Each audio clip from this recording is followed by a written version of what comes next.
अस्सलाम वालेकुम। बता दें क्या था। अस्सलाम वालेकुम, क्या हाल है आप लोगों का? Good morning everybody. तो हमारी सुबह जो होती है ना, यहाँ बैठे हुए बड़ी एनर्जी किक हमें चाहिए होती है, तो हमारे पास होते हैं बनानास, केले होते हैं हमारे पास। तो हम हर ब्रेक में या ब्रेक से पहले नहीं, अभी तो आपने ऑलमोस्ट हर ब्रेक में कोई ना कोई तो खा ही रहा होता है।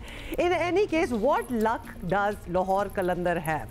मतलब इस पे एक पूरा शो होना चाहिए, क्योंकि कल एलिमिनेटर 1 था और कराची किंग्स को आउट कर दिया। लाहौर कलंदर इज नाउ बैक इन और आज होगा जी लाहौर कलंदर और इस्लामाबाद यूनाइटेड के बीच में उसके बाद इंशाल्लाह और जो जीतेगा यूनाइटेड को भी आउट करते हुए लाहौर कलंदर पहुंचेगा फाइनल में। मतलब लग ऑनेस्टली बिल्कुल यही रहा है। जो इनकी स्टीम है, जो इनकी स्ट्रेंथ है और जो कॉन्फिडेंस है, the way they are playing, बाकी लगता है कि आगे से मैदान जो है ना, वो स्कोर जो आ रहा था ना कराची का, वो 157 एंड अराउंड आ रहा था।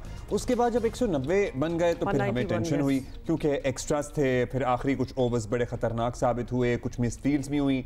लेकिन आते ही लाहौर कलंदर ने, जिसे कहते हैं ना आसरा ना करना, अपनी बल्लेबाजी की बारी आते ही उन्होंने आसरा नहीं किया। फिर उन्होंने बगैर कोई मौका जाया किए रन बनाते चले गए। मतलब जब हम वो ऐसे टर्म्स यूज करते हैं ना, फखर टू अब्दुल्ला शफीक टू कुशाल, सभी लोग, एवरीबॉडी कंट्रीब्यूटेड। जब हम कहते हैं ना do or die match and all that, तो इन्होंने डू कर दिया। मतलब they just came in and they said we are going to win it and they did. ज़बरदस्त मैच था, टू बी वॉच्ड। और Lahore Qalandar always makes its way in. हमने मतलब पिछले कुछ सालों में देख लिया है कि बस वो कुछ घुस ही जाते होते हैं। तो एक दफ़ा फिर आपको बता दें कि PSL 10 यानी PSL X के एलिमिनेटर 1 में लाहौर कलंदर ने कराची किंग्स को 6 विकेट से हरा दिया और कराची किंग्स ने 8 विकेट पर 190, जिस तरह आप बता रहे थे, रन्स बनाए। और फिर डेविड वार्नर ने बाय द वे 75 रन्स की इनिंग्स खेली, which was pretty good. Actually David Warner की वजह से ही लग रहा था कि Karachi is in a good space, लेकिन that I guess did not help them. लेकिन लाहौर कलंदर ने हदफ 19वें ओवर में हासिल कर लिया। अब्दुल्ला शफीक 65, फखर जमान 47 रन बनाकर नुमाया रहे। लाहौर कलंदर की टीम एलिमिनेटर 2 में आज इस्लामाबाद यूनाइटेड के मद्दे मुकाबिल होगी और फिर इस मैच की जो फातेह टीम होगी, जो कि हम उम्मीद करते हैं कि लाहौर कलंदर होगी, कोयटा ग्लैडिएटर्स। मैं उम्मीद करता हूँ, मुझे क्यों आउट कर दिया इस चीज में से? Islamabad and Lahore, who would you pick? At the moment, Lahore, absolutely, because the way Lahore is playing, it should be there. So why not? However, जो जीतेगा एंड में क्या होगा, उसमें फिर वफादारियां तब्दील कर लेती हैं हुमा। वो तो this is PSL, this is okay. PSL है भाई, इसमें आप कर सकते हैं, अलाउड है बिल्कुल। मेरी तरफ से जहां हम इससे महजूज हो रहे हैं, वहीं एक चीज जो बड़ा सता रही है वो है गर्मी। और कराची से हुंजा से कराची तक पूरा मुल्क गर्मी की शदीद लहर में है। लोग बेहाल हैं। खैबर पख्तूनख्वा के बाज़ इलाके ऐसे हैं जहां लोग गर्मियों में सयाहत का रुख करते हैं, छोड़ रहे हैं, घरों में बैठे हैं, कहीं ना जाएं। अच्छा, गर्मी पड़ रही है, हर जगह गर्मी पड़ रही है। और अच्छा, मजे की बात है, ऐसी कोई कड़ाकेदार शदीद किस्म की गर्मी पड़ रही है कि गर्मी की बात करते हुए गर्मी लग जाती है, इतनी गर्मी है। तो लिहाजा, लेकिन हम अभी बात करेंगे, ना सिर्फ बात करेंगे, हम अपने कॉरेस्पॉन्डेंट से भी बात करेंगे, because we really want to know. और खासतौर पे हम कह रहे हैं ना, मतलब हुंजा से कराची तक, हु वुड थिंक कि हुंजा में गर्मी होगी या फिर at least that part of Pakistan में होगी। उनके अपने स्टैंडर्ड से गर्मी है, तो हर किसी का अपना अपना बेंचमार्क है। और इस साल हर किसी को लग रहा है कि वो बेंचमार्क जो है वो क्रॉस हो गया है गर्मी के लेवल से। शदीद गर्मी की लपेट में है। माहौलियाती तब्दीली के असरात खित्ते में वाज़े नजर आ रहे हैं। दर्जा हरारत 4 से 5 डिग्री ज़्यादा है मामूल से, और इसी तरह टेम्परेचर के मुकाबले में 4 से, जो नॉर्मल एवरेज टेम्परेचर है, जो एक्चुअल टेम्परेचर है, उससे ज़्यादा गर्मी महसूस की जा रही है। सो बात कहाँ से कहाँ पहुँच रही है। फिर इस्लामाबाद और पिंडी में दर्जा हरारत 40 डिग्री को छू रहा है। और इस्लामाबाद में जो धूप होती है ना, वो बिल्कुल झुलसा देती है। हाँ, मतलब पहाड़ी धूप जो होती है ना, वो बड़ी क्लियर होती है, ज़रा वहाँ स्मोक वगैरह और पोल्यूशन कम होती है, तो वो सही डायरेक्ट हिट करती है आपको। तो इसके अलावा लाहौर, फैसलाबाद, सरगोदा, गुजरांवाला समेत वस्ती पंजाब के शहरों में भी गज़ब की गर्मी जी पड़ रही है। और लाहौर में आजकल 41 डिग्री की गर्मी है। बहुत ज़्यादा फील्स लाइक को आप बेशक ऊपर ले जाएं। और सिंध की बात करें तो यहाँ भी गर्मी जो है अपने पूरे अरूज पर है। नवाब शाह कल मुल्क का गर्म तरीन शहर रहा। गैस करें कि क्या टेम्परेचर था? 47 डिग्री जी, 47 डिग्री था, मगर गर्मी की शिद्दत जो थी वो मैं फील्स लाइक पता है कितना था? 53। What is this? Is it a joke? मतलब सीरियसली आप खुदा से डायरेक्ट बात करना स्टार्ट हो जाते हैं कि क्या हो रहा है, मतलब इज दिस द एंड?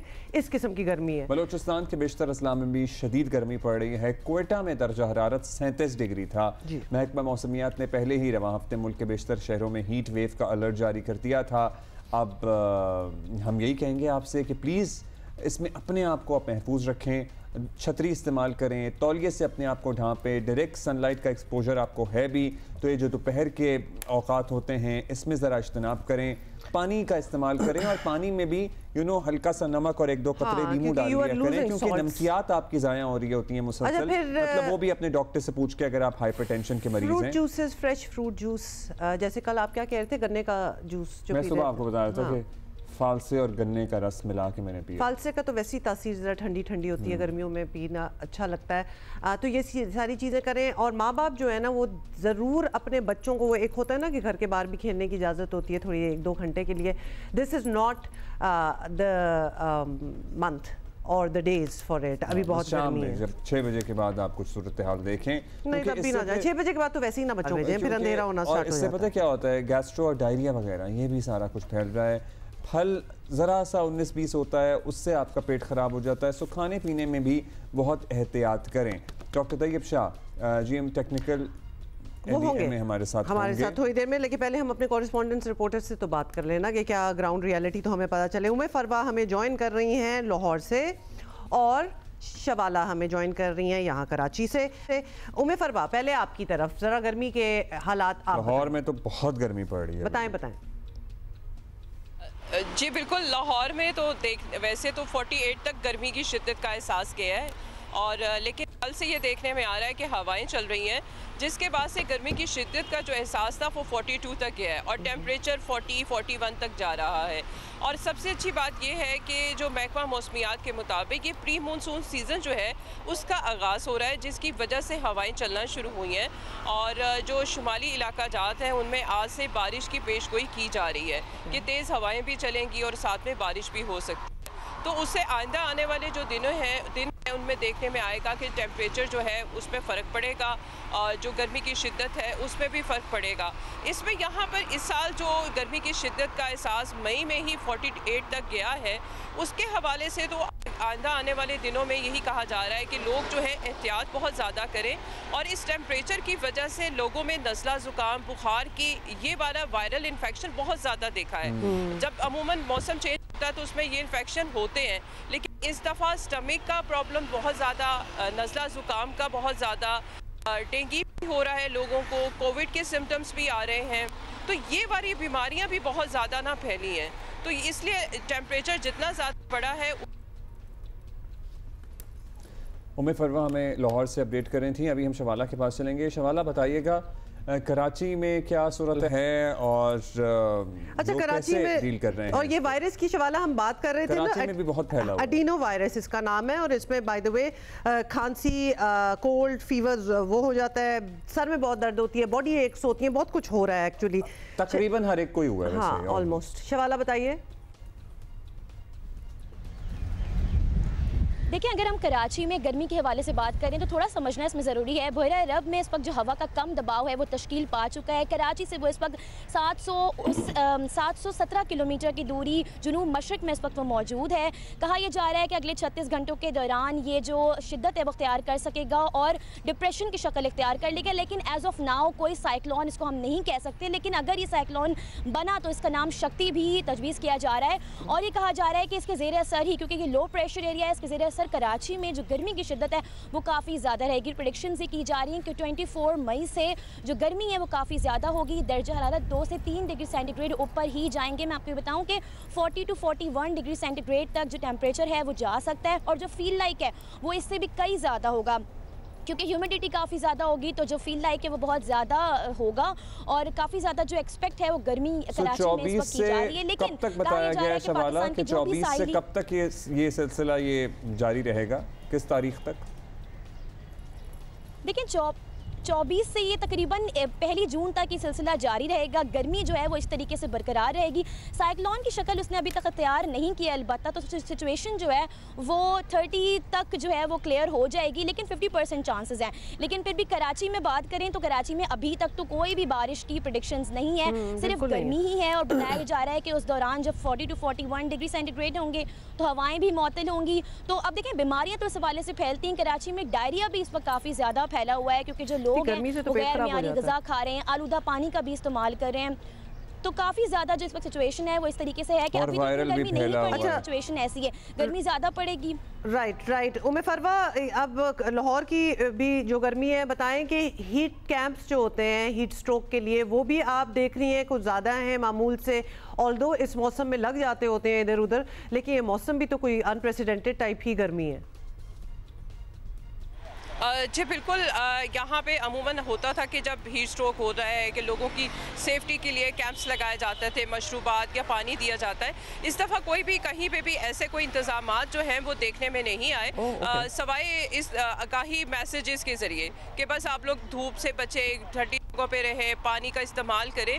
सिर्फ मैसेजेस की हद तक ही रहा है। इस तरह से कोई भी महकमा सेहत की जानिब से कैंप कहीं पे भी और ज़िला इंतज़ामिया की जानिब से कहीं पे भी ये कैंप जो है वो देखने में नहीं आया। गर्मी होती है फरवा, तो बिजली की तरसील का क्या सिलसिला है? मतलब बिला तात्तुल लाइट आ रही है हर जगह, लोड शेडिंग तो कहीं नहीं है, और बीच में कुछ बच्चों के एग्ज़ाम जो थे ना वो डिले हो गए थे, एक आध एग्ज़ाम, बिकॉज जंग के दिनों में सूरत हाल ज़ाहिर है बड़ी अनसर्टन रही है, सो वो एग्ज़ाम हो गए हैं और अब सिर्फ प्रैक्टिकल चल रहे हैं।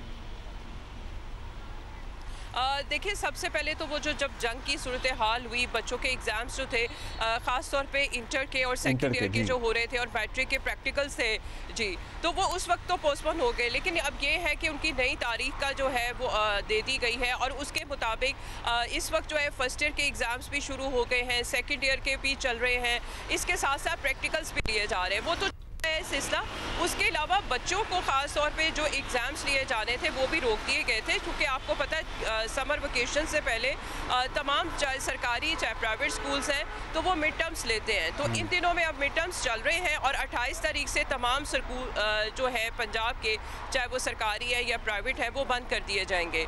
तो इस वक्त जो है, और ख़ास तौर पर सुबह 7:30 बजे से लेकर 11:30 तक स्कूल का टाइमिंग्स रखा गया है, ताकि क्योंकि देखने में आता था कि 11:30 के बाद से धूप जो है बहुत ज़्यादा हो जाती थी और गर्मी की शिद्दत का एहसास भी बहुत ज़्यादा हो जाता, जिसकी वजह से चंद रोज़ पहले एक तालिब इल्म की डेथ भी हुई। तो उसके बाद से ये ख़ास तौर पे टाइम तब्दील कर दिया गया है और कोशिश यही की जाती है कि सुबह के टाइम में ही बच्चे पेपर दें और उसके बाद अपने घरों में चले जाएं।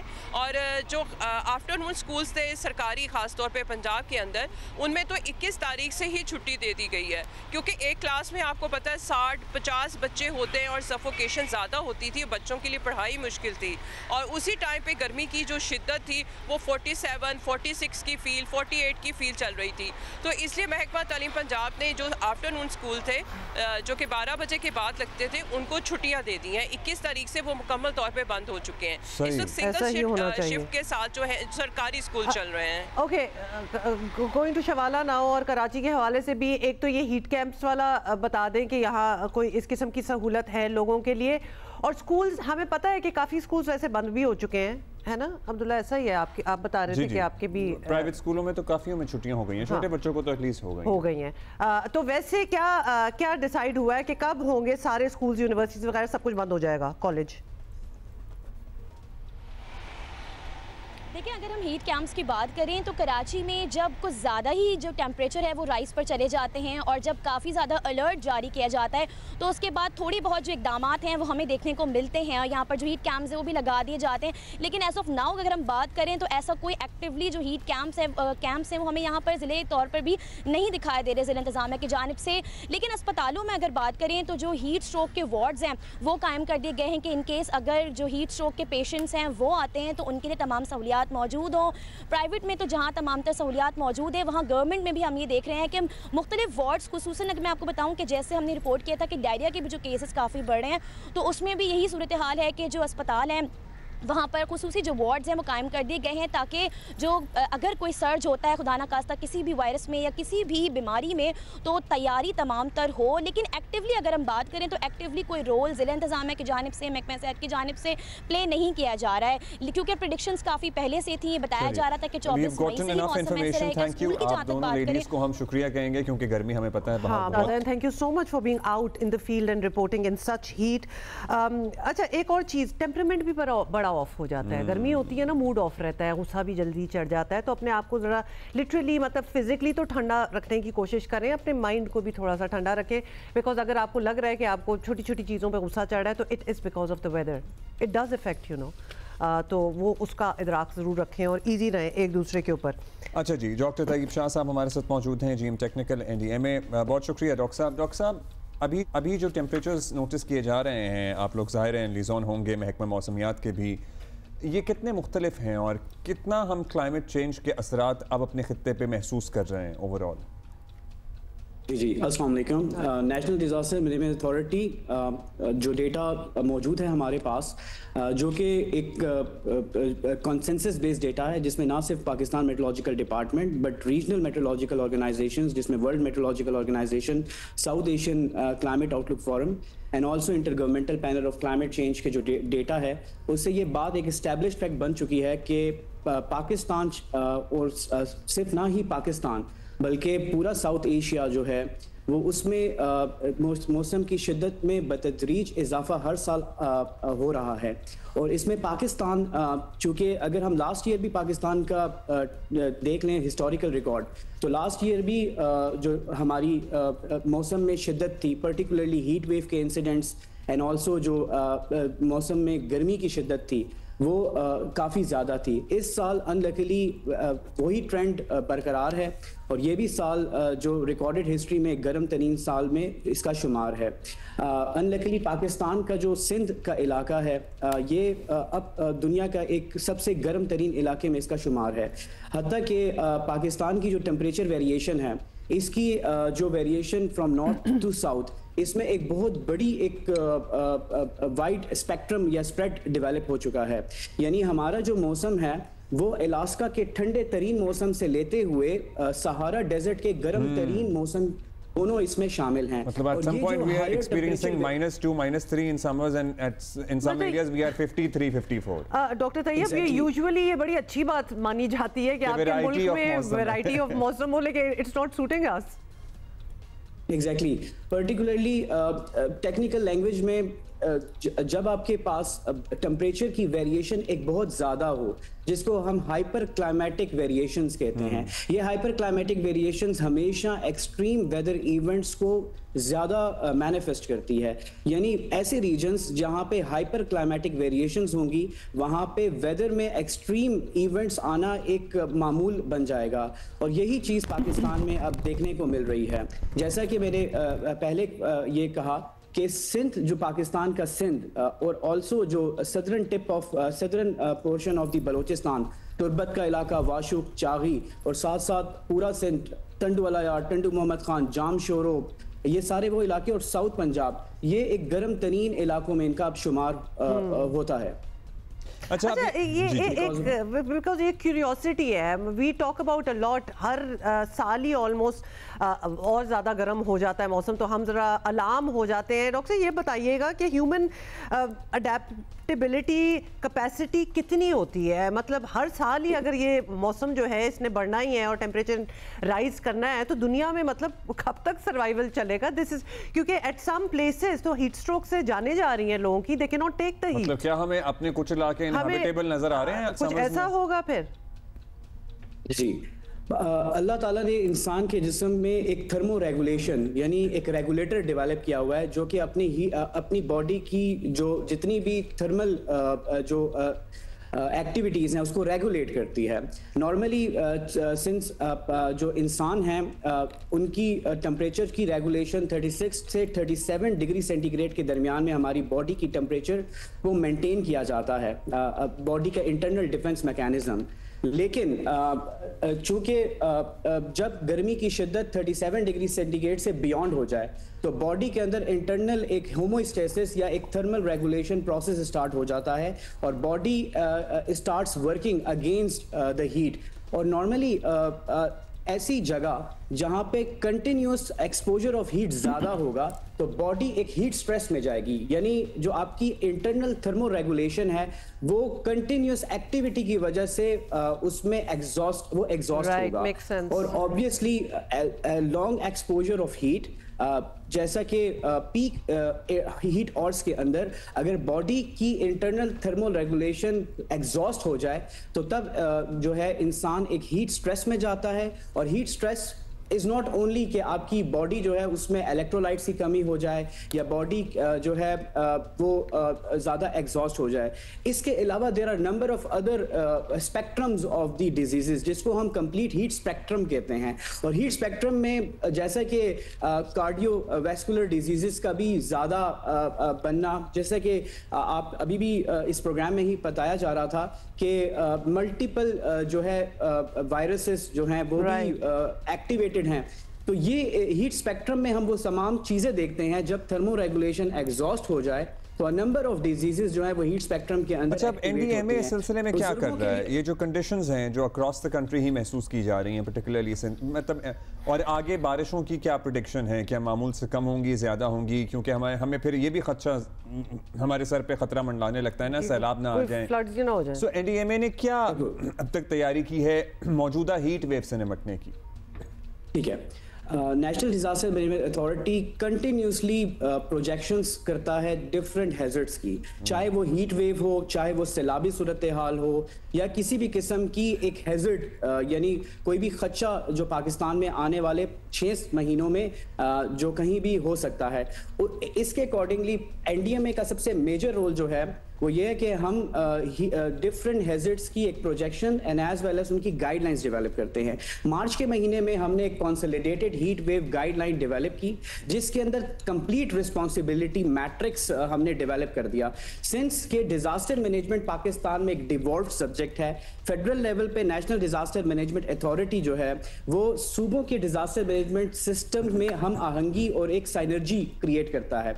तो नेशनल डिजास्टर मैनेजमेंट अथॉरिटी ने अपने मैंडेट को रखते हुए तमाम प्रोविंशियल डिजास्टर मैनेजमेंट अथॉरिटी और जिलाई इंतजामिया, चाहे वो कोई भी डिजास्टर मैनेजमेंट एक्टर हो, हेल्थ डिपार्टमेंट, एजुकेशन डिपार्टमेंट और इवन रेस्क्यू सर्विसेज और any response based organisation, NDMA ने उनको तमाम प्रोजेक्शंस डेवलप करके दे दी कि वो वल्नरेबल हॉटस्पॉट जहां पर मई एंड जून में, जैसा कि मई के अंदर 2 हीट वेव के स्पेल्स आए और अभी 3rd स्पेल चल रहा है, 23rd से 28th ऑफ मई को भी एनडीएमए ने एक एडवाइजरी इशू की हुई है तमाम प्रोविंसेस के साथ थ्रू प्रोविंशियल कोऑर्डिनेशन सेंटर। वो एडवाइजरी शेयर की और साथ वो रिस्पॉन्सिबिलिटी मैट्रिक्स यानी provinces and as well as district इंतजामिया में हर एक गवर्नमेंट एक्टर और डिफरेंट जो एक लाइन डिपार्टमेंट्स हैं उनकी जो रिस्पॉन्सिबिलिटीज हैं उसके लिए कंप्लीट जामे प्लान एनडीएमए ने तमाम मुतलका इदारों को पेश कर चुके हैं। और इसके अलावा हमने डिफरेंट मशकी जिसको हम सिमुलेशन एक्सरसाइजेस कहते हैं, हमने different summer summer contingency. Dr. Tayyab Shah, thank you so much. That's all the time we have. But happy to know कि NDMA ने भी काफी contingency plans जो हैं वो बनाए हुए हैं। Yes, तैयारी की हुई है। अच्छा जी, अभी तलबा भी तैयारी पकड़ लें। हार्वर्ड में जो गैर मुल्की पढ़ते हैं, चाहे वो पाकिस्तानी हों या दुनिया के और किसी मुल्क से कहीं से भी हों, क्योंकि अमरीकी सदर डोनाल्ड ट्रंप ने अहकामात सादिर कर दिए हैं। वो हार्वर्ड यूनिवर्सिटी को कह रहे हैं कि बैनुल-अक़वामी तलबा को दाखिला रोक दिया जाए, इस पे पाबंदी आयद कर दी है। सोच सकते हैं आप मतलब ये कितनी कैन यू इमेजिन किसी ने क्या सोचा होगा कि कभी ये भी हो सकता है कि एक यूनिवर्सिटी जो कि रिनाउंड यूनिवर्सिटी है दुनिया की, मतलब it's a dream for any student to go study in that university and then lucky ones get in as well. आप गेट इन भी कर जाएं तो आप जा नहीं सकते क्योंकि वहाँ से अब अमरीकी अखबार के मुताबिक सेक्रेटरी होमलैंड सिक्योरिटी ने यूनिवर्सिटी को ख़त्म ट्रंप इंतज़ामिया के इक़दाम से आगाह कर दिया है। ये इक़दाम होमलैंड सिक्योरिटी की यूनिवर्सिटी में जारी तफ्तीश के लिए किया जा रहा है। महकमा होमलैंड सिक्योरिटी का कहना है कि हार्वर्ड यूनिवर्सिटी को जो ज़ेरे तालीम गैर मुल्की तलबा हैं उनको भी ट्रांसफर करना होगा। मतलब basically, and this is all for their freedom of speech and their support for Gaza and the Palestinian people. तो ये काफ़ी अरसे से आपको पता ही है, मतलब 1.5 साल से तो ये सारा चल ही रहा था। लेकिन Harvard is a major university of the US, और अगर वहाँ इस किस्म की अगर इकदाम लिए जा रहे हैं तो आप सोचेंगे कि इर्द गिर्द क्या होगा। अच्छा जी, पाकिस्तान के हाथों जंग में शिकस्त का मातम भारत में अब तक चल रहा है, और सरहद पार से पाकिस्तान के खिलाफ मुसलसल बयानात जो हैं वो दागे जा रहे हैं, और क्या क्या नहीं हो रहा, उनसे बिल्कुल नहीं हो रहा। और वैसे तो हमसे भी थोड़ा सा नहीं हो रहा, क्योंकि पाकिस्तान का मंजरनामा जो है वो अलग है, और पाकिस्तानी इस जीत का अब तक जो जश्न तो नहीं मना रहे, बट हम जरा थोड़ा सा एंजॉय कर रहे हैं कि we are happy with the outcome of this war. और जंग के हीरोज को ऑब्वियसली वही इज्जत और एहतराम हम बख्श रहे हैं जिसके यकीनन हकदार हैं। कल एक बावकार तकरीब में chief of the army staff field marshal Syed Asim Munir को बैटन फील्ड मार्शल अता की गई है, और सदर मुमलिकत आसिफ अली जरदारी, वज़ीर आज़म शहबाज शरीफ ने पाक अफवाज और फील्ड मार्शल आसिम मुनीर की बहादुरी, पेशा वाराना सलाहियतों की खुलकर तारीफ की।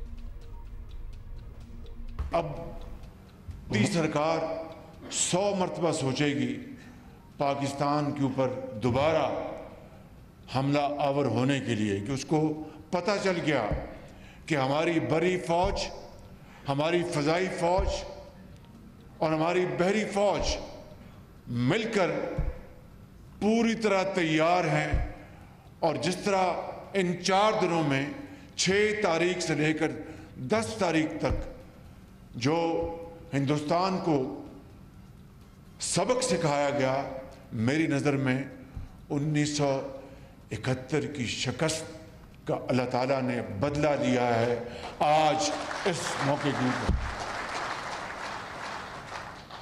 इस जंग में, जो कि शायद तारीख की मुख्तसर तरीन जंग थी, इसमें हमारे सिपा सालार जनरल सैयद आसिम मुनीर की दलेराना, दानिशमंदाना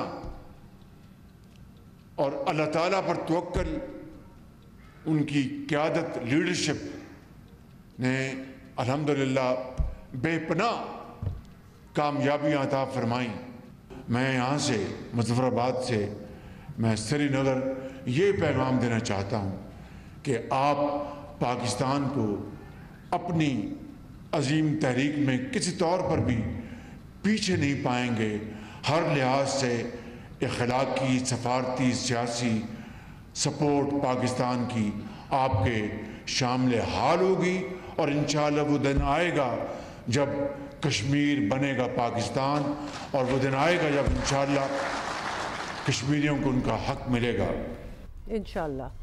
अच्छा जी, आपको ये भी बताएं कि उधर मोदी हुकूमत की फ्रस्ट्रेशन जो है वो बिल्कुल अरूज पर है, और भारत को समझ नहीं आ रहा कि वो अब ऐसा क्या करे कि मुल्क के अंदर और बाहर जंगी शिकस्त की रुसवाई और शर्मिंदगी का जो ये तासुर है वो कम हो सके, जबकि ये सब कुछ किया धरा जो है दुनिया जानती है कि वो भारत का अपना ही था।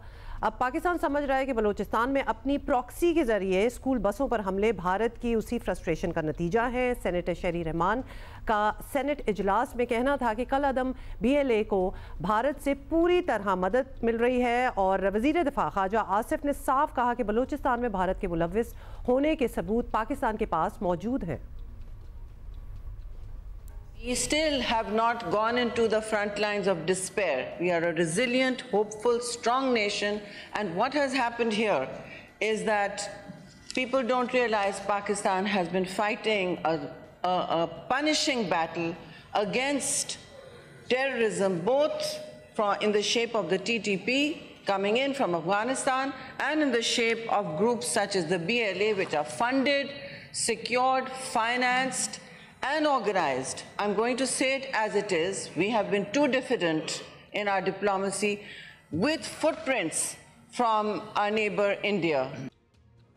दहशतगर्दी की वर्स्ट मिसाल है जो अब एक जंग जो है भारत ने अपनी प्रॉक्सियों के ज़रिए जो है शुरू कर दी। लोग पूछते हैं कि सबूत इसके क्या हैं कि भारत इसके पीछे है, वो सबूत भी मिलेंगे और हमने पहले भी दिए हुए हैं। लीडरान जो हैं ये जो दहशतगर्द लीडरान जो हैं, कोई दिल्ली में इलाज करा रहा होता है, कोई दिल्ली में वैसे रह रहा होता है, कोई कहीं से और से कोई पैसे पकड़ रहा होता है, ये सारी दुनिया को पता है, ये डॉक्यूमेंटेड चीज़ें हैं। तो एक तो इस वारदात की एविडेंस होगी और दूसरी ओवरवेलमिंग जो है ना, वो नाकाबिले तरदीद जो है मोदी की दहशतगर्द होने की जो है ना, वो सबूत जो है मौजूद हैं तारीखी तौर पे। एक तरफ एक महाज के ऊपर शिकस्त से दो चार हुए, लेकिन अब ये जंग जो है मोदी ने शिफ्ट कर दी है इस फ्रंट के ऊपर, हमारा मगरबी फ्रंट के ऊपर। तो इंशाअल्लाह ताला ये इसको पूरी कुव्वत के साथ इसको कुचला जाएगा। सियासी तज्ज़ियाकार कह रहे हैं कि पाकिस्तान से शिकस्त के बाद वज़ीर आज़म मोदी को इंतखाबात में सियासी नुकसान पहुँचने का खदशा बढ़ गया है। वो इंतखाबी तकरीरों में पाकिस्तान के खिलाफ मुसलसल नफरत का इजहार करके इंतखाबी डैमेज कंट्रोल करने की कोशिश कर रहे हैं। शायद उनको लग रहा हो कि इससे कंट्रोल होगा, या क्या पता इससे और ज़्यादा डैमेज हो रहा हो। कल तो मौसूफ अपने सिंदूरी खून की धमकियाँ देते रहे हैं। सुनिए, बड़े गुस्से में है भाई। भारत के मुकाबले में पाकिस्तान से मुसलसल ऑब्वियसली अमन की आवाज़ें आ रही हैं, because that is how we are. और भारत को दोबारा जंग जैसी गलती ना करने का मशवरा भी दिया जा रहा है। कल नायब वज़ीर आज़म इसहाक डार ने भारतीय वज़ीर आज़म के इश्तियाल अंगेज़ बयानात को अफसोसनाक करार दिया और कहा बेहतर यही है कि अब सुलह कर लें भाई और आगे बढ़ें। सीज़ फायर जो है ना, वो होल्ड कर रही है और उसमें कोई एम्बिग्विटी नहीं है। ये मैं हैरान हुआ हूँ कि बड़ी गैर जिम्मेदाराना कहूँ, मैं नॉर्मली इखलाक के दायरे में रहता हूँ, तो ये कहना कि ये सस्पेंड हुई है या ये कहना एक हमसाया मुल्क के डिफेंस मिनिस्टर का कि जी ये तो ट्रेलर था, अभी फुल प्ले चलना है, ये बड़ी बदकिस्मती है। क्योंकि उन्होंने देख लिया है कि जो हशर किया है आसमानों में, हवाओं में, और जो हशर उनका हुआ ज़मीन पे, तो मेरा ख्याल है कि शराफत इसी में है, इज्जत भी इसी में है कि अब आराम से सुलह कर लें। मेरा ख्याल है वो पॉलिटिकल जो है ना उनकी कंपल्शन उनके सामने आ रही है। पॉलिटिकल स्टेटमेंट्स काफ़ी जो देखी हैं वो मैं समझता हूँ अफसोसनाक है। पाकिस्तान का आला सतह का वक्त बिलावल भुट्टो ज़रदारी की क़यादत में अब बैरून मुल्क जा रहा है और जिस तरह के धमकियाँ आमेज़ बयानात भारत की तरफ से आ रहे हैं, पाकिस्तानी वफ्द की जिम्मेदारियां और भी ज़्यादा बढ़ गई हैं। अब वक्त आ गया है कि दुनिया को भारत के जारहाना इंतहा पसंद, लिटरली इंतहा पसंद एक्सट्रीमिस्ट इक़दाम से आगाह किया जाए। वैसे उनके फसाड में ना वो क्रैक आ चुका आ गया है, या वो बिल्कुल दुनिया को बताया जाए कि पानी को बतौर हथियार इस्तेमाल करने की कोशिश खत्ते में नई जंग का बायस बन सकती है। और कल भी नरेंद्र मोदी ने ये सिंदूरी खून एटसेट्रा रिटोरिक तो किया, पानी की दोबारा बात की और कहा कि हम एक एक बूंद को तरसा देंगे। ख़ास तौर पर अपनी प्रॉक्सीज़ के ज़रिए बलूचिस्तान में दहशतगर्दी की भारतीय कोशिशों को हमें ना सिर्फ रोकना होगा, दुनिया को इनका चेहरा और ज़्यादा अयां करके दिखाना होगा, क्योंकि उनको नजर आना स्टार्ट हो गया। बैरिस्टर अकील मलिक है हमारे साथ। जी, बैरिस्टर अकील मलिक हैं, वज़ीर बराए कानून और इंसाफ। बहुत बहुत शुक्रिया, आपने हमें टाइम दिया है। बैरिस्टर साहब, हुकूमत की जानिब से कहा जा रहा है कि बलूचिस्तान में दहशतगर्दी और कलादम TTP की कार्रवाइयाँ जो हैं उन पर भारत के ख़िलाफ़ एक बड़ा आलमी केस बनाएंगे। तो हम ये जानना चाहते हैं कि पाकिस्तान ये केस कहाँ ले जाना चाहता है और दुनिया में ऐसा कौन सा फोरम है जहाँ से इंसाफ की तवक्को की जा सकती है?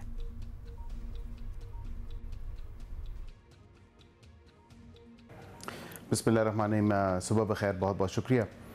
देखें, बिल्कुल शवाहिद तो मौजूद हैं पाकिस्तान के पास, और जो हाल ही में अफसोसनाक वाक़या खुजदार का हुआ जिसमें बच्चों को जो है टारगेट किया गया भारत ने अपनी प्रॉक्सीज़ के थ्रू, BLA, BLF और दीगर भी आपने जिस तरह जिक्र किया TTP का, तो ये जितनी भी प्रॉक्सीज़ हैं जो एग्जिस्ट, उनके ख़िलाफ़ इंटेलिजेंस बेस्ड ऑपरेशन तो ऑलरेडी ऑन गोइंग है, लेकिन अब उन ऑपरेशंस में बिल्कुल तेज़ी भी आएगी और आप बिल्कुल देखेंगे कि इस दहशतगर्दी के नासूर से जान भी छुड़ाई जाएगी। ना सिर्फ ये, बल्कि जो हमारा एक हाई लेवल या हाई पावर डेलीगेशन है जो मुल्क से दीगर फॉरेन कैपिटल्स में जाएगा, जिस तरह वर्ल्ड कैपिटल्स की बात की जा रही है, वो डेलीगेशन डॉजियर्स के साथ जाएगा। और ये तमाम तर मामला एक तो अप्रोप्रिएट फोरम जो है UN सिक्योरिटी काउंसिल का है कि वहाँ पे इस मामले को जो है, जिस तरह पहले भी आपने देखा कि ड्यूरिंग ये जो भी एडवेंचरिज्म के और जंग के दौरान चीज़ें अनफोल्ड हुई, और उसमें आपने देखा कि UN सिक्योरिटी काउंसिल का एक इन कैमरा सेशन हुआ जिसमें पाकिस्तान ने तमाम तर चीज़ें ये वहाँ पे बयान भी की और उसका फिर एक एलामिया भी जारी हुआ। तो एक अप्रोप्रिएट फोरम तो वो है। दूसरा जो है जो एक यूज़ ऑफ फोर्स के हवाले से या threat of use of force है, उस हवाले से बिल्कुल इंटरनेशनल फोरम्स भी मौजूद हैं जिसमें ICC, क्योंकि आप देखें कि ये कम्प्लीटली अनप्रोवोक्ड था और ये जो एग्रेशन भारत ने करने की कोशिश की, क्योंकि हर मुल्क को हक है कि अपनी सॉवरेनिटी को, अपनी टेरिटोरियल इंटेग्रिटी को वो प्रोटेक्ट करे और उसकी सेफ्टी और सिक्योरिटी जो सिविलियंस की है उनको इंश्योर करे। तो यहाँ पे तो हमारे पे इल्ज़ाम लगाया गया कि कोई दहशतगर्द कैंप्स हैं, लेकिन उनमें से कौन मिला?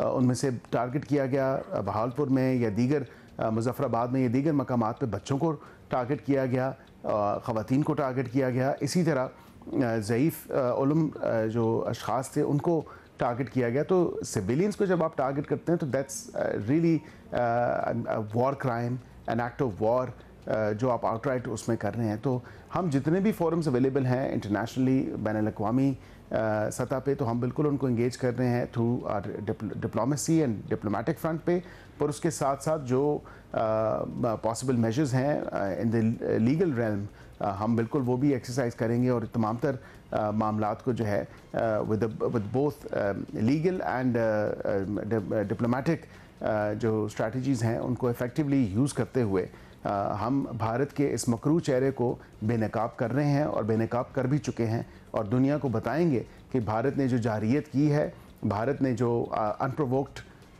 जो एग्रेशन और अटैक करने किए हैं, उसका जवाब तो उनको मिल गया। जंग भारत हार चुका, लेकिन उसके साथ ये ज़रूरी है कि दुनिया को बताया जाए कि जिस तरह का झूठ, एक बेबुनियाद प्रोपेगेंडा और बग़ैर किसी सबूत के किसी भी चीज़ को, फैक्ट को सब्सटैंशिएट किए बग़ैर जो इल्ज़ाम दर इल्ज़ाम भारत ने लगाए, असल में भारत खुद जो है स्टेट स्पॉन्सर टेररिज्म कर रहा है। की जानिब से एक और इशू भी है, सिंतास माहिदे की खिलाफ वर्जी चल रही है। कभी पानी रोक लेते हैं, कभी पानी छोड़ देते हैं। अब दरिया नीलम में कल तक की बात है कि 40% बहाव कम था पानी का।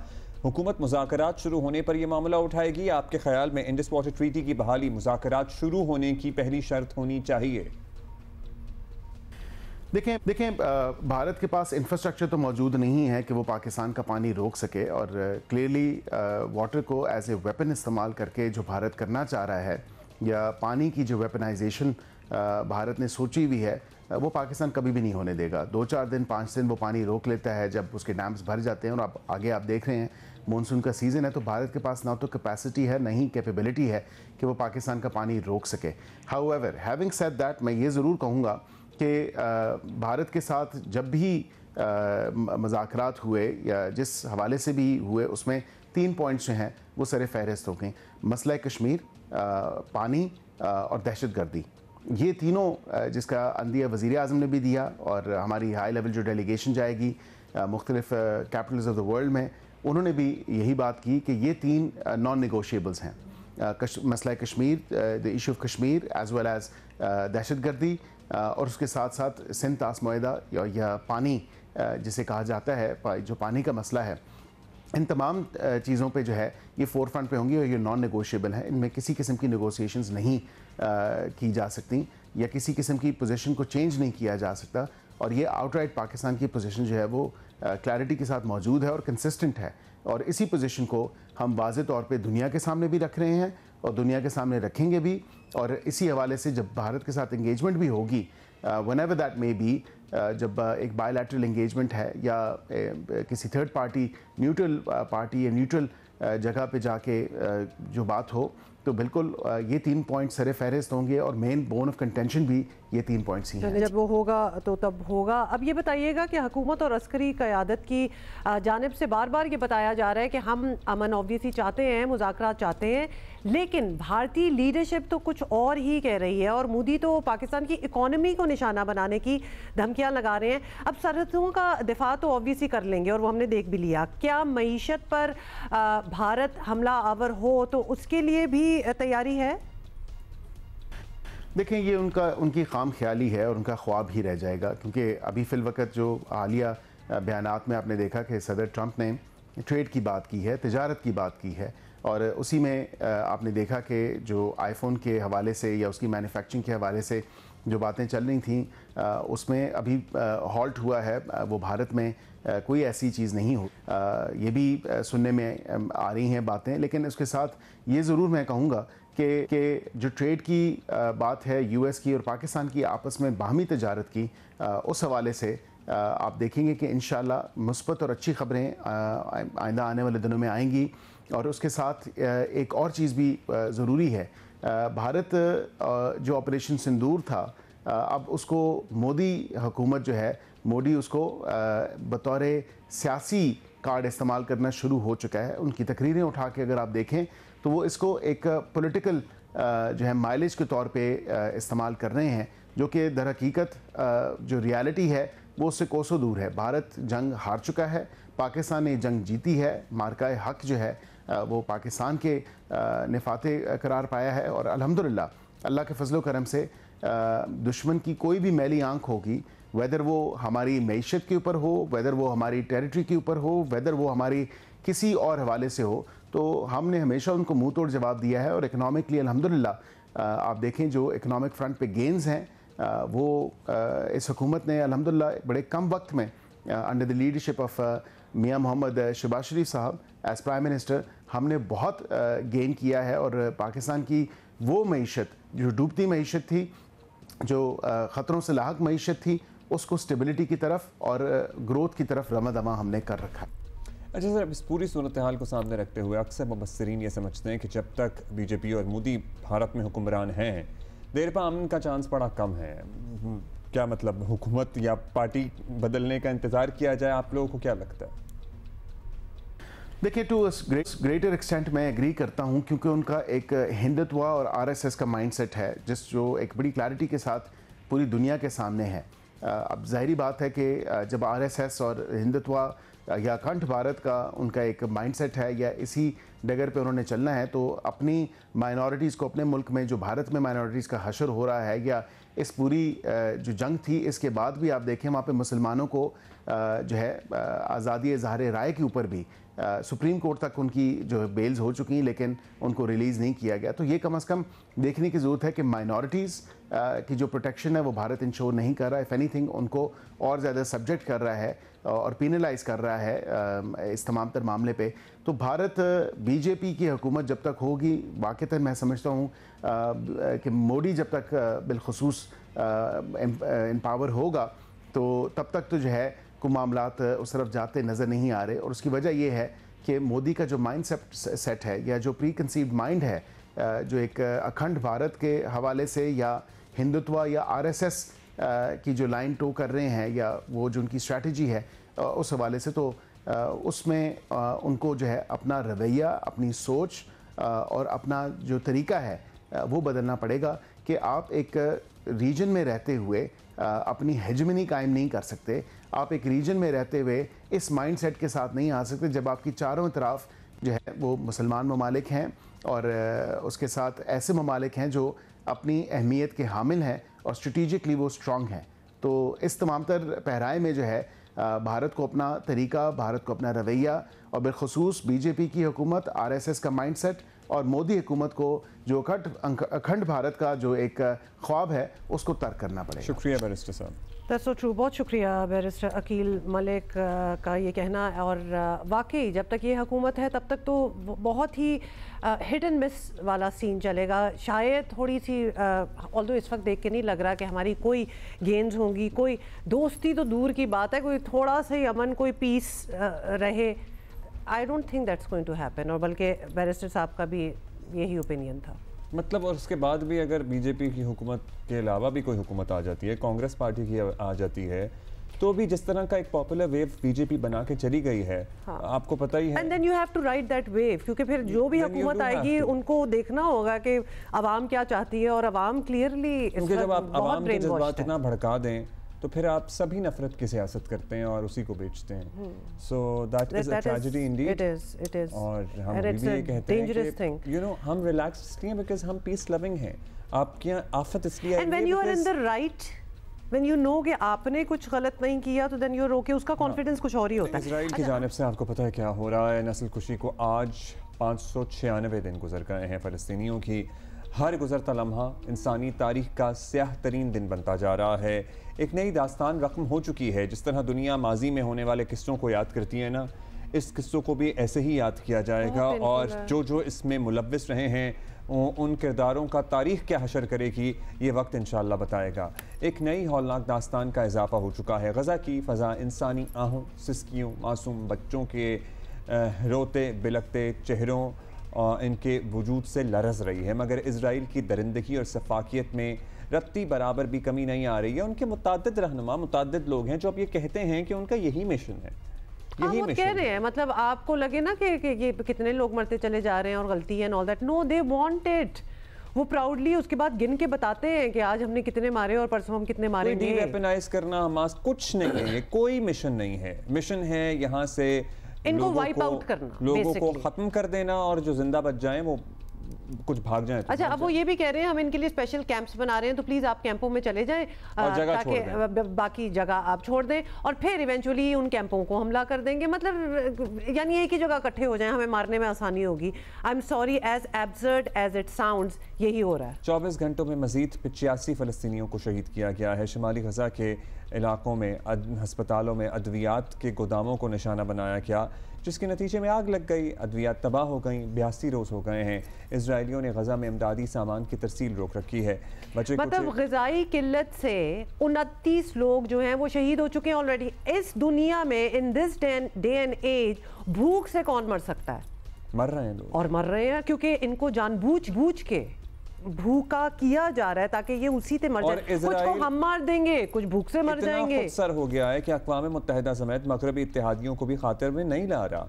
सहूनी फौजियों ने मगरबी किनारे का दौरा करने वाले यूरोपीय सफारती वफ़द पर भी फायरिंग कर दी।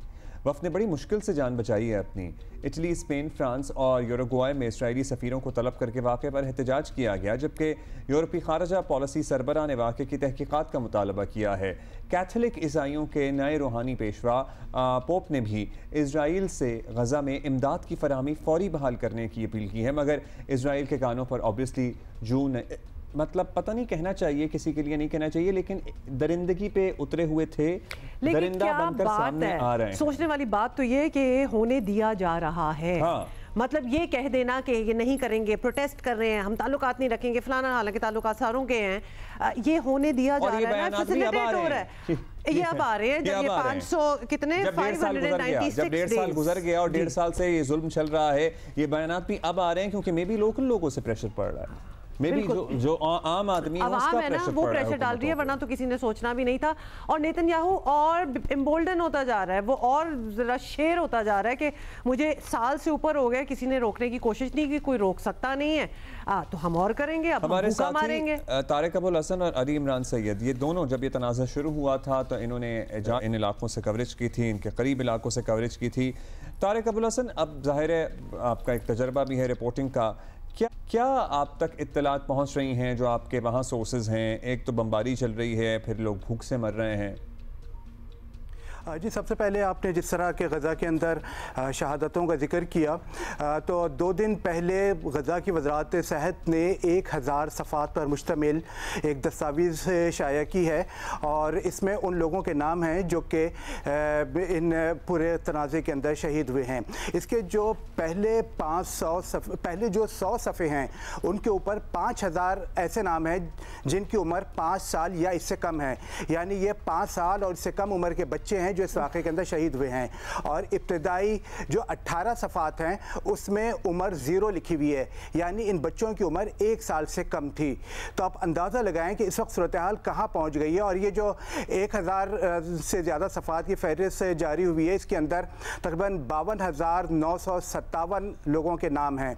इसके अलावा तकरीबन 15,000 ऐसे लोग हैं जो मिसिंग हैं। तो ये कोई तादाद 65,000 से ज़्यादा बनती है जो कि इस पूरे वाक़यात के अंदर या तो शहीद हो गए हैं या लापता हैं, और इसमें 70% तादाद ख़वातीन और बच्चों की है। आप कोलेटरल डैमेज का इस फिगर से अंदाज़ा लगा सकते हैं कि किस तरीके से गज़ा में जो है वो इसराइली सफाकियत जारी है। और मतलब एक अजीब बात यह कि पूरी दुनिया ने छोड़ दिया है फ़लस्तीनियों को कि ठीक है जो उनके साथ हो रहा है, और इंतज़ार कर रहे हैं उस वक्त का कि जब पूरी तरह शायद ये ख़त्म हो जाएं। आपने भूख का जिक्र किया, इस वक्त सूरत हाल ये है कि मार्च से मुकम्मल तौर पर खाने पीने की अशिया और पानी की तरसील जो है वो गज़ा के अंदर बंद है। यानी खुराक को और पानी को एक हथियार के तौर पर इसराइल इस्तेमाल कर रहा है। मैदान जंग में तो वो हमास को शिकस्त नहीं दे सके, लेकिन अब उन्होंने इसका दूसरा तरीका, जो कि एक इससे पहले एक जर्नल डॉक्ट्राइन के नाम से एक दस्तावेज़ है इसराइल की, जिसके अंदर ये बात कही गई है कि फ़लस्तीनियों को भूख और प्यास से मारा जाए, उनकी बिजली बंद कर दी जाए, उनका पानी बंद कर दिया जाए, और हर तरीके से उनको जो है वो कट ऑफ करके और इस इलाके से निकलने पर या मर जाने पर मजबूर किया जाए। तो इस वक्त हम अमलन सूरत हाल यही देखते हैं।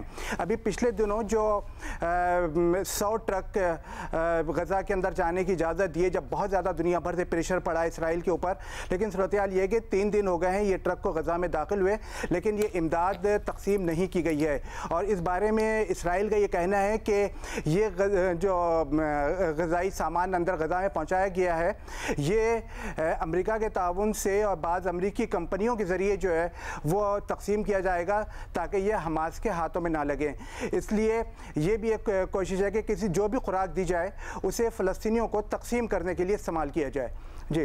जी, बड़े बड़े मंसूबे जो हैं वो चल रहे हैं। मतलब जो हो सकता है, जिस वाक़े से हमें लगता है ना कि नहीं इंसान इतना नहीं गिर सकता, वो हो रहा है। हाँ, वो मज़ीद गिर के दिखाता है।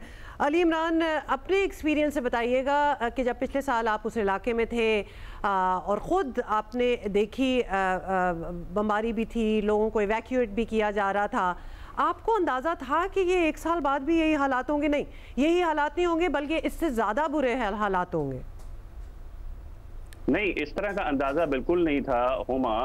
मैं यकीनन एक वाहिद रिपोर्टर हूँ पाकिस्तान का कि जो गज़ा में एंटर हुआ था 2009 में। हामिद मीर साहब एंकर थे, मैं रिपोर्टर कैटेगरी में था। तो पूरा जो गज़ा का नक्शा है वो आगे से घूम जाता है, उनकी हॉस्पिटैलिटी घूम जाती है। वो लम्हा याद आता है कि जब इस्बत अभी रब्बो गाँव में जो तबाह कर दिया था इसराइलियों ने, उसमें मेरा जाना हुआ, और एक बूढ़े मट्टी से अटे हुए पैलेस्टीनियन बुजुर्ग ने जब ये जाना कि मैं पाकिस्तान से हूँ, तो उसने मेरा जो माथा है वो चूमा था। और ये मैं अपने करियर में कभी नहीं भूलूंगा इस प्यार को जो कि उनकी तरफ से हमें दिया गया था। हमारी तरफ से भी यकीनन पाकिस्तान की तरफ से भरपूर सपोर्ट है। और अगर मैं आपको क्विकली उस जानिब ले जाऊं कि इस वक्त गज़ा में कमोडिटीज़ का क्या हाल है, हम रेट्स लेते रहते हैं पाकिस्तान से, ज़रा दिल थाम के बैठिएगा कि जो रेट्स पता चले हैं उसमें जो क्यूकम्बर का रेट है वो 20 शेकल्स है, और ये तकरीबन 5 से 6 डॉलर के करीब आ जाता है। अब अंदाज़ा लगा लीजिए 300 रुपीज़ को 5 से 6 से मल्टीप्लाई कर ले, कुछ 1400-1500 रुपए किलो जो है वो क्यूकम्बर है। आलू के रेट 38 शेकल्स हैं, तो ये 10 से 12 डॉलर हो जाते हैं, यानी 3000 से 3500 रुपए पर किलो आलू के रेट है। ये कल के रेट है जो हमारे सोर्सेज अभी भी गज़ा में है, उनसे मैंने निकलवाया। चीनी 100 से 120 रुपए शेकल है। अब अब्दुल्ला अंदाजा कीजिए कि ये कितना ज्यादा अमाउंट बैठ जाता है। कोई अराउंड जो है वो 5000 रुपीज के करीब बैठ जाएगा, या no it's more than that, 6 से 7000 रुपए के करीब जो है वो रेट बैठ जाएगा। और जो फ्लोर का जो आटे का जो थैला है वो 1600 से 2200 शेकल्स है, यानी आटा जो है वो सबसे ज्यादा महंगा है। और ये जो तारिक ने बात की ना कि 90 ट्रक्स जो अभी तक पहुंच भी नहीं पाए, अब्दुल्ला 90 ट्रक्स को 18 लाख आबादी से जरा डिवाइड करके तो देखें, तो ये 20,000 लोगों के लिए एक ट्रक है। ये एक ट्रक तो हमारे यहाँ कराची में जो अफ्तारियां का इंतजाम मुख्तलिफ इदारे करते हैं, एक ट्रक 2 ट्रक तो वो एक अफ्तार के 150-200 लोगों में पूरा हो जाता है, इतना हो जाता है।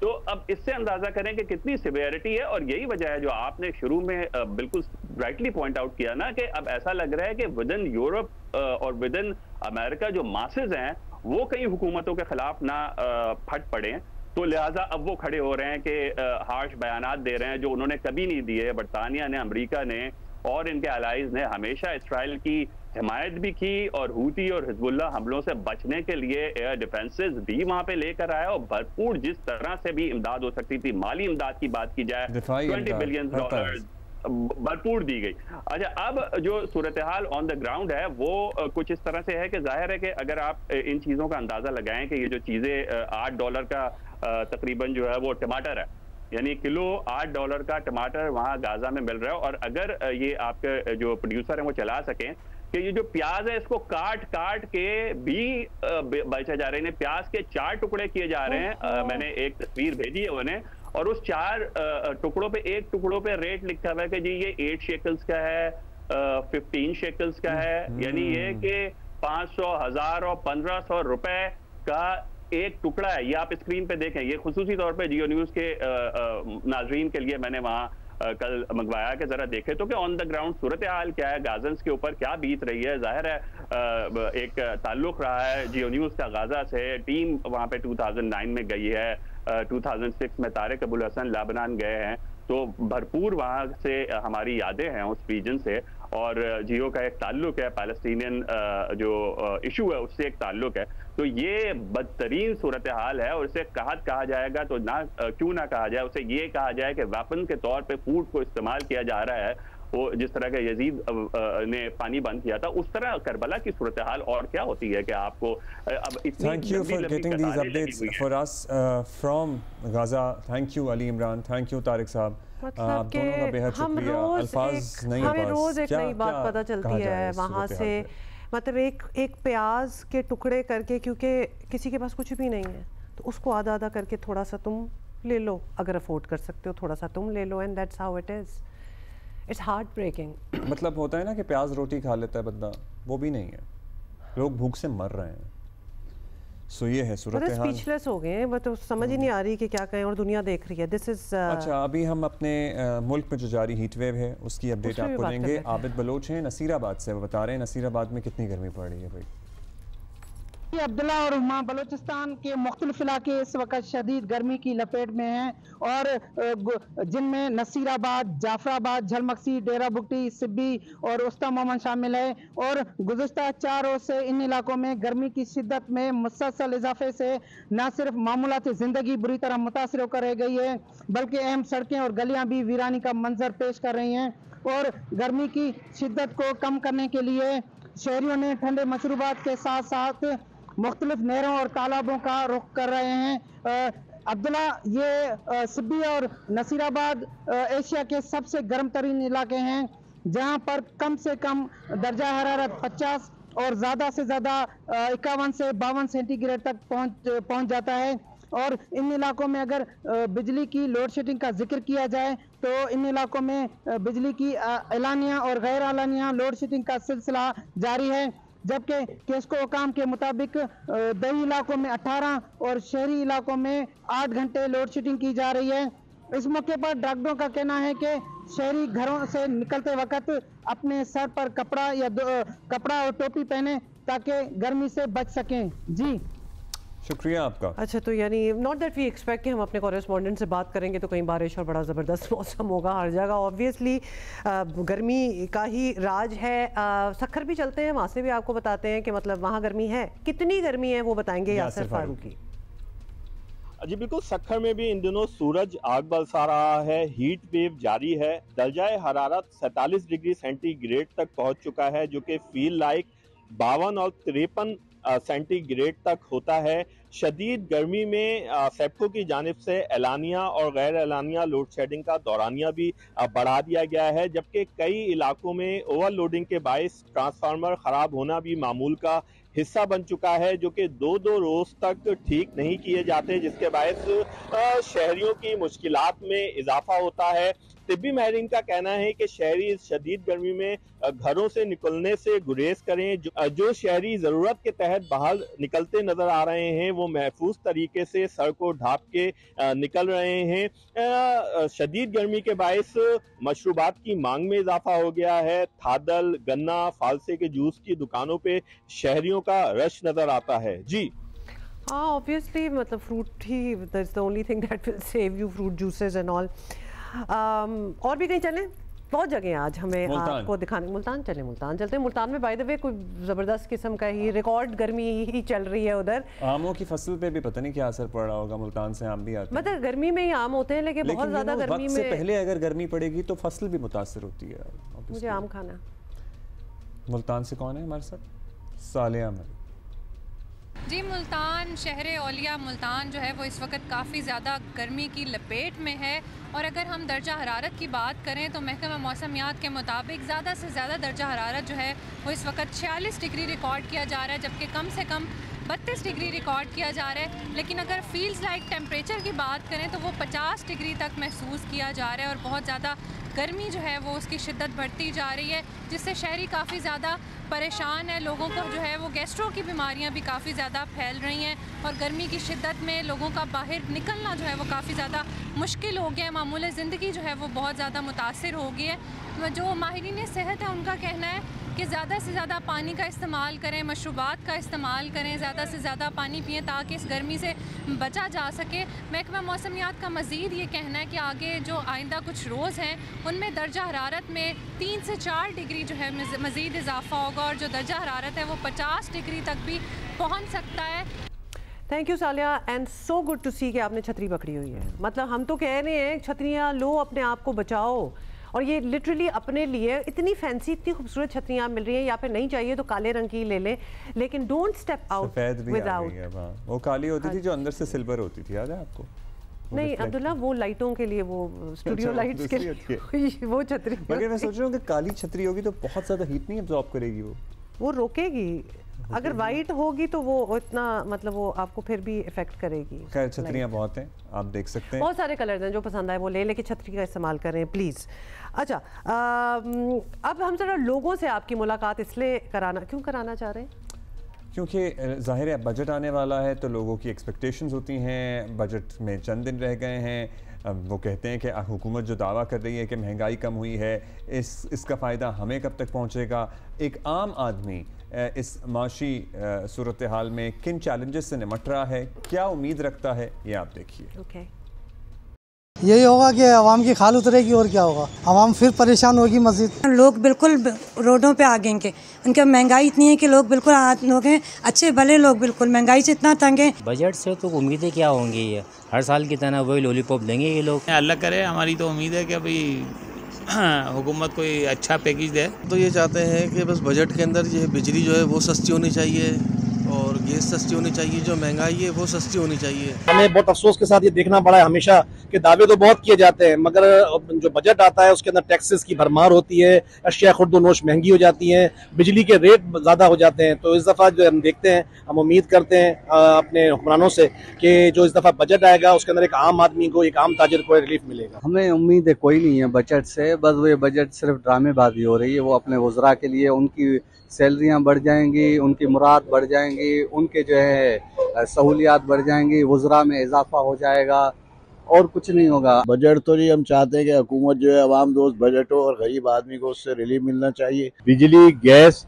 और पेट्रोल के ऊपर भी जो है इसमें भी आवाम को रियायत दें। मैं उम्मीद करता हूँ इसी तरह अपनी हुकूमत से कि वो अच्छा बजट देंगी और आवाम को रिलीफ देंगी, महंगाई में कमी आएगी इंशाल्लाह। पहले की तरह भी अब भी हम उम्मीद ही कर सकते हैं। हमारी गवर्नमेंट से अपील यही है कि गवर्नमेंट बजट रखे तो ज़्यादा से ज़्यादा सब्सिडी दे गरीब आवाम को। आने वाले नए बजट में मतलब ये प्राइसेस कम रखेंगे, रेट कम रखेंगे ताकि आवाम को फ़ायदा मिल सके और आवाम ज़्यादा से ज़्यादा इस चीज़ का फ़ायदा उठा सके। क्या बजट के बारे में बताना, जो रूटीन चलती आ रही वही आगे भी होगी। बजट में भाईजान नया टैक्स तो लगना ही है, IMF का कर्जा तो उतारना है ना। अगर माजी को देखते हैं तो ना तो हमें पहले फ़ायदा हुआ कोई, और आइंदा भी जो बजट आएंगे हमें उम्मीद है कि कोई फ़ायदा नहीं मिल रहा, ना ही मिलेगा। उम्मीद तो हमें अच्छे की है, लेकिन कुछ कह नहीं सकते इस बारे में। बजट तो आ रहा है लेकिन कोई उम्मीद नहीं है गरीबों को। अब बजट आएगा, अब यही उम्मीद है काम सस्ता हो, थोड़ी महंगाई कम हो, आटा वगैरह चीनी वगैरह, इस वजह से थोड़ा महंगाई कम हो, गरीब लोग हैं रिक्शे चलाते हैं। बजट पे हम कोई तवक्कुआत नहीं रख सकते, अच्छी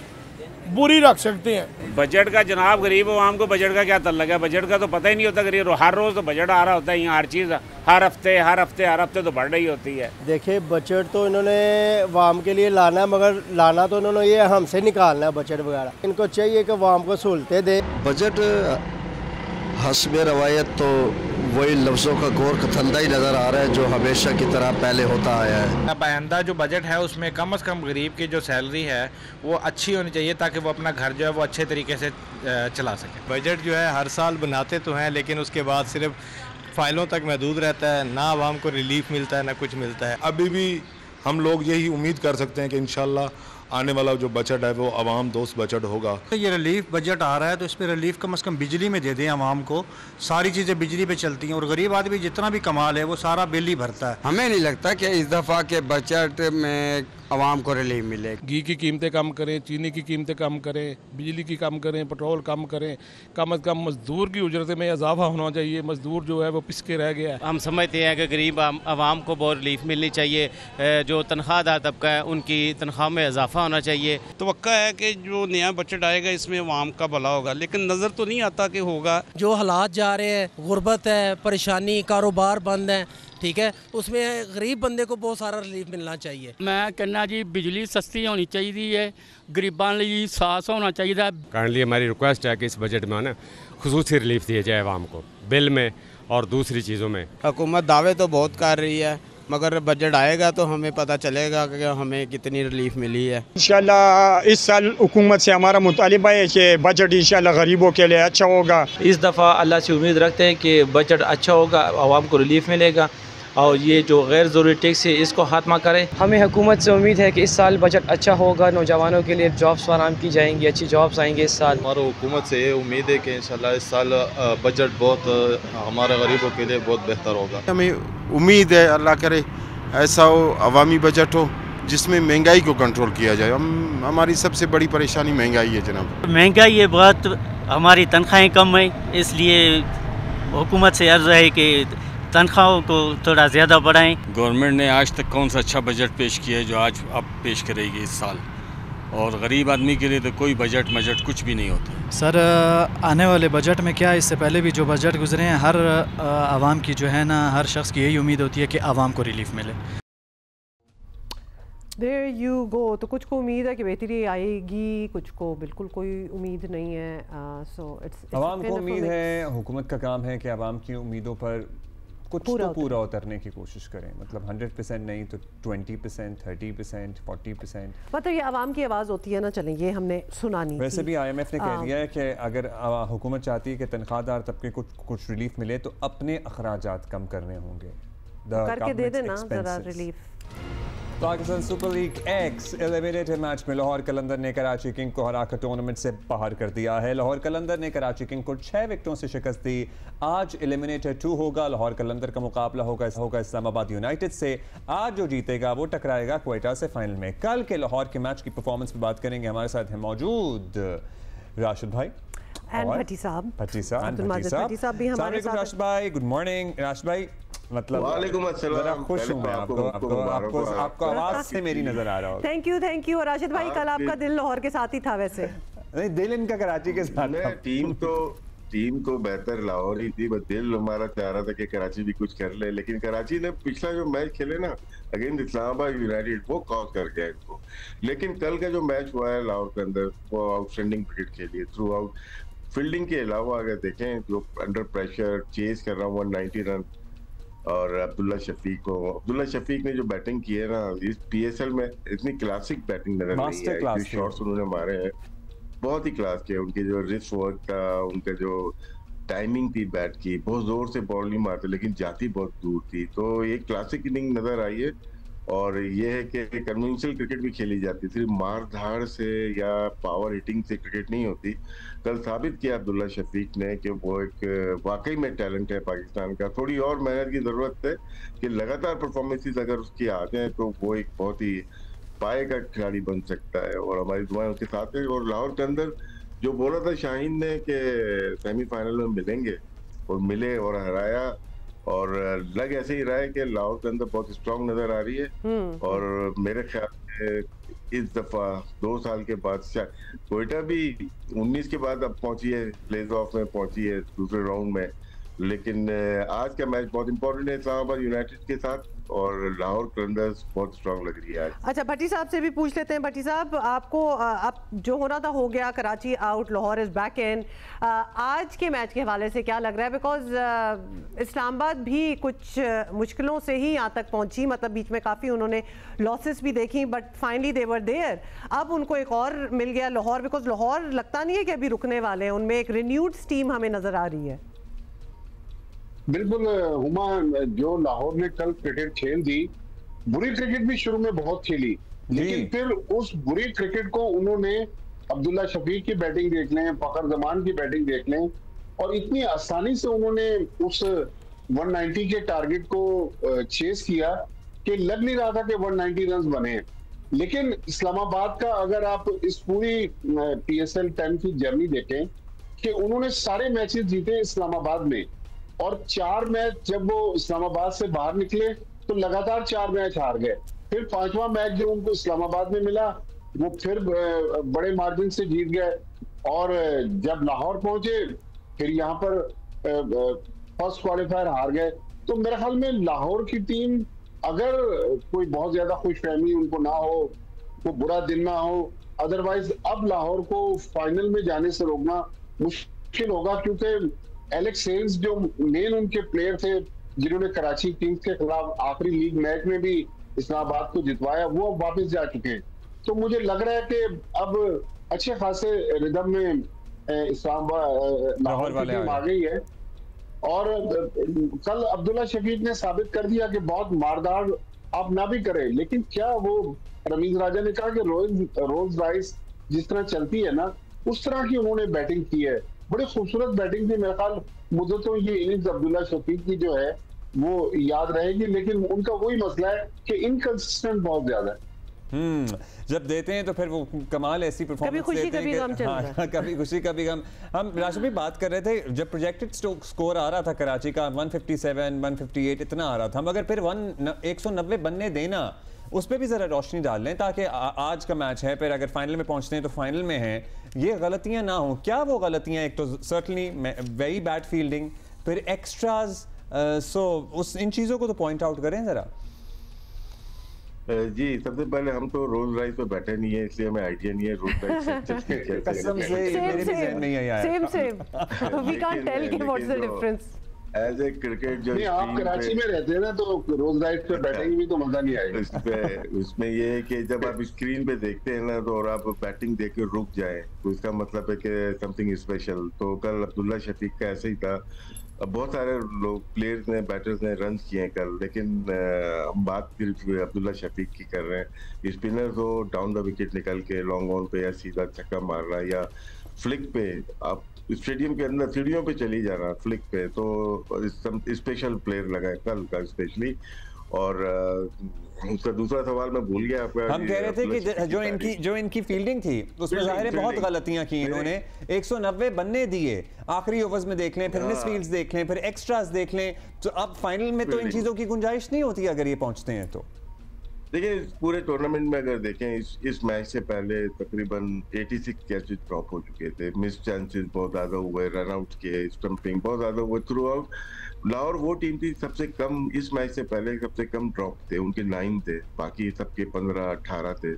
तो कल मिला के 12 ड्रॉप कैचेस हो गए, और मतलब कि बहुत सारे रन भी लीक हुए, ओवर थ्रोज भी होते हैं। तो कल की फील्डिंग का मैच बहुत खराब रहा, लेकिन थोड़ी पॉजिटिव चीज ये हुई कि जो 3 ओवर नईम ने किए उसको 15 रन दिए। ये कराची की वीकनेस थी, पार्ट टाइम बॉलर्स को आपने 3 ओवर करने दिए और सिर्फ 15 रन बनाए। तो 15 रन और अगर ऐड कर लेते, लेकिन लगता ऐसे ही था कि जिस तरह से अब्दुल्ला खेल रहे हैं या परेरा या दूसरे राजा पाक्ता खेल रहे थे, 210 रन का भी टारगेट ये हो जाता। हम ये बोलेंगे कराची की कम थी या ज्यादा थी, नहीं, कल डे था।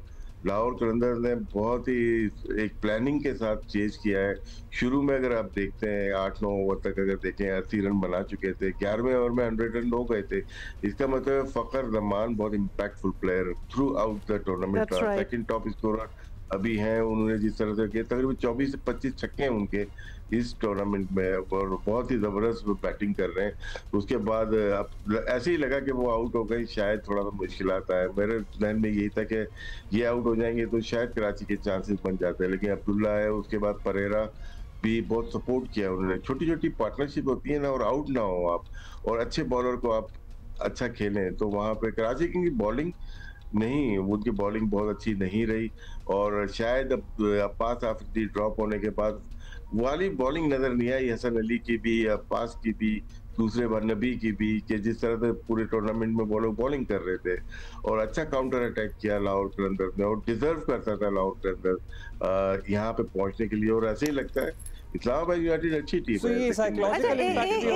एक बात करना चाहते हैं भट्टी साहब, ये स्टैट्स की बात है लेकिन आप हमें बता सकते हैं, और अभी राशिद भाई आप भी इसका जिक्र कर रहे थे, कहा यह जा रहा है कि ये हमारा जो PSL है, किसी भी दुनिया में लीग में मोस्ट ड्रॉप्ड कैचेस जो हुए हैं वो इस बार हुए हैं PSL में।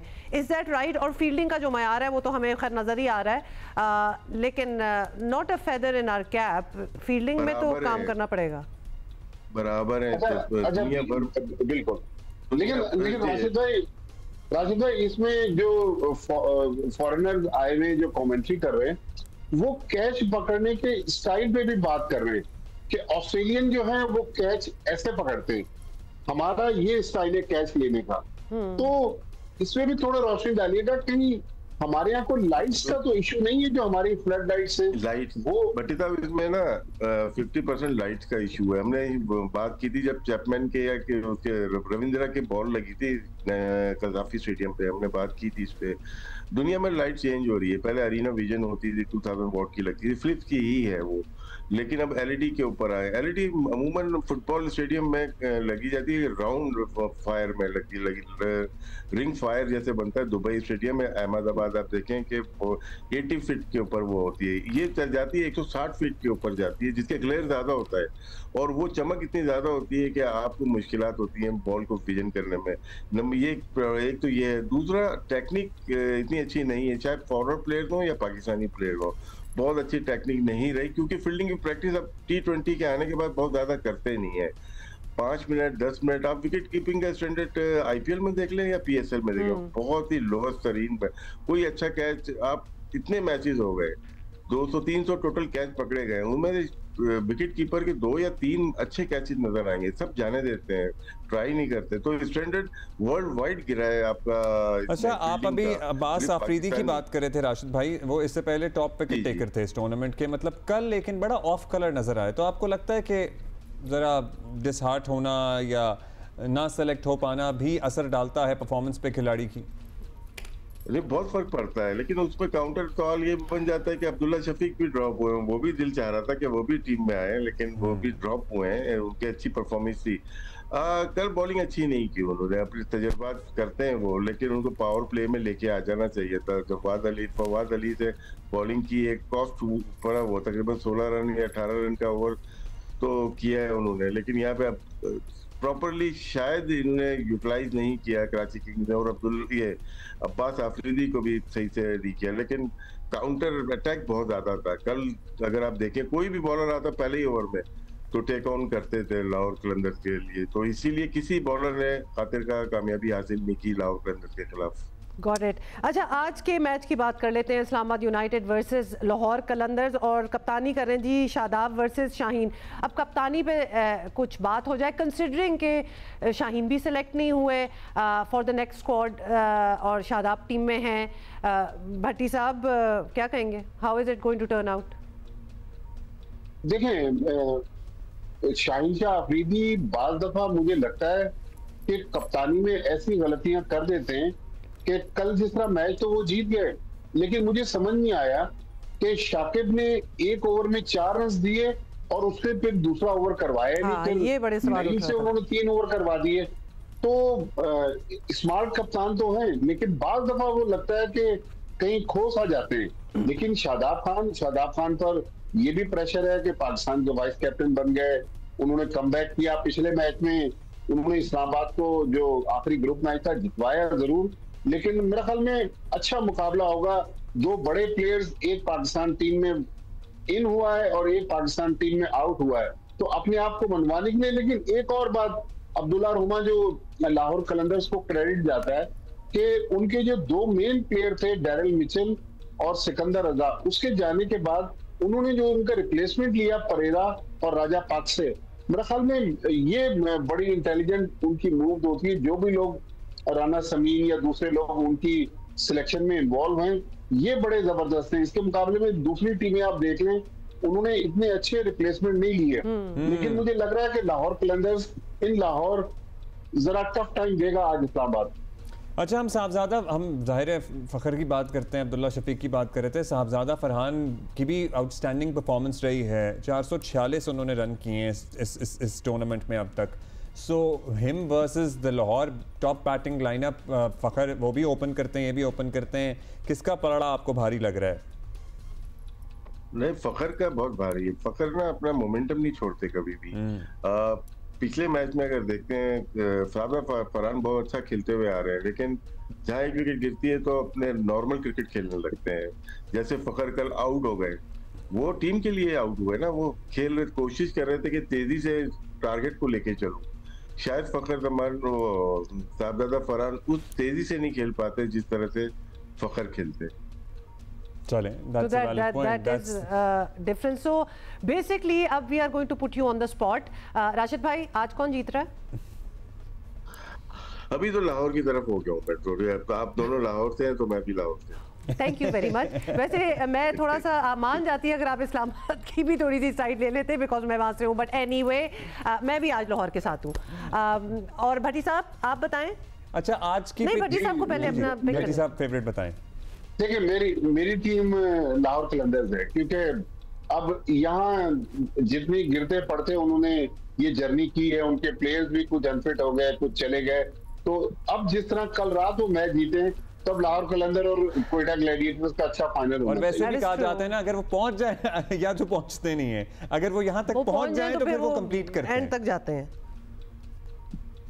अच्छा, पिच का भी बता दें आज, व्हाट आर वी एक्सपेक्टिंग? मतलब it is fast bowlers, spinners भी अपनी किस्मत आजमाते हैं। Who would it support today?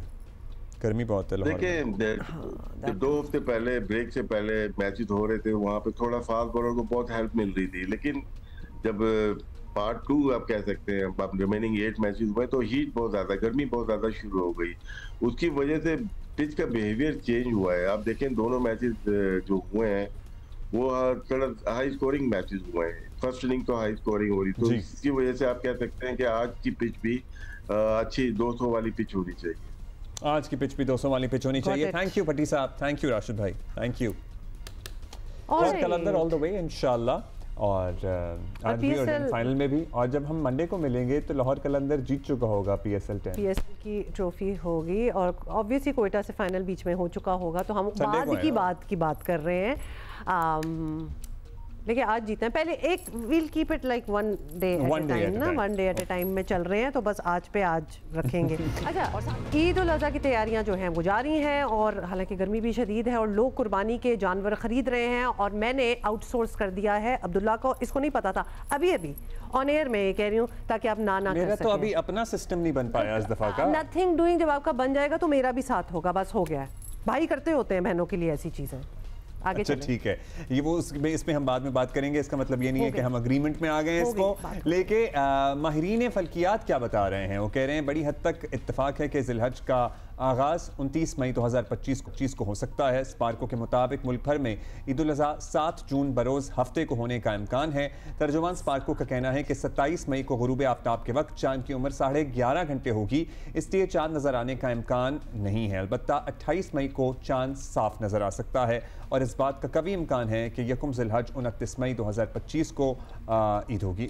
सो ये है सूरत हाल। इससे पहले माहिरीन फल्कियात डॉक्टर फ़हीम हाशमी भी 7 जून हफ्ते को ही ईद कुर्बान होने की पेशगोई कर चुके हैं। 7 जून या सैटरडे आपने जैसे बताई दी। तो वैसे दिल हमेशा चाहता है ना कि वीकडे में हो जाए, ताकि वो छुट्टी मिलके पूरा हफ्ता आपका हो जाए ईद का and all that, but that's not going to happen, sorry.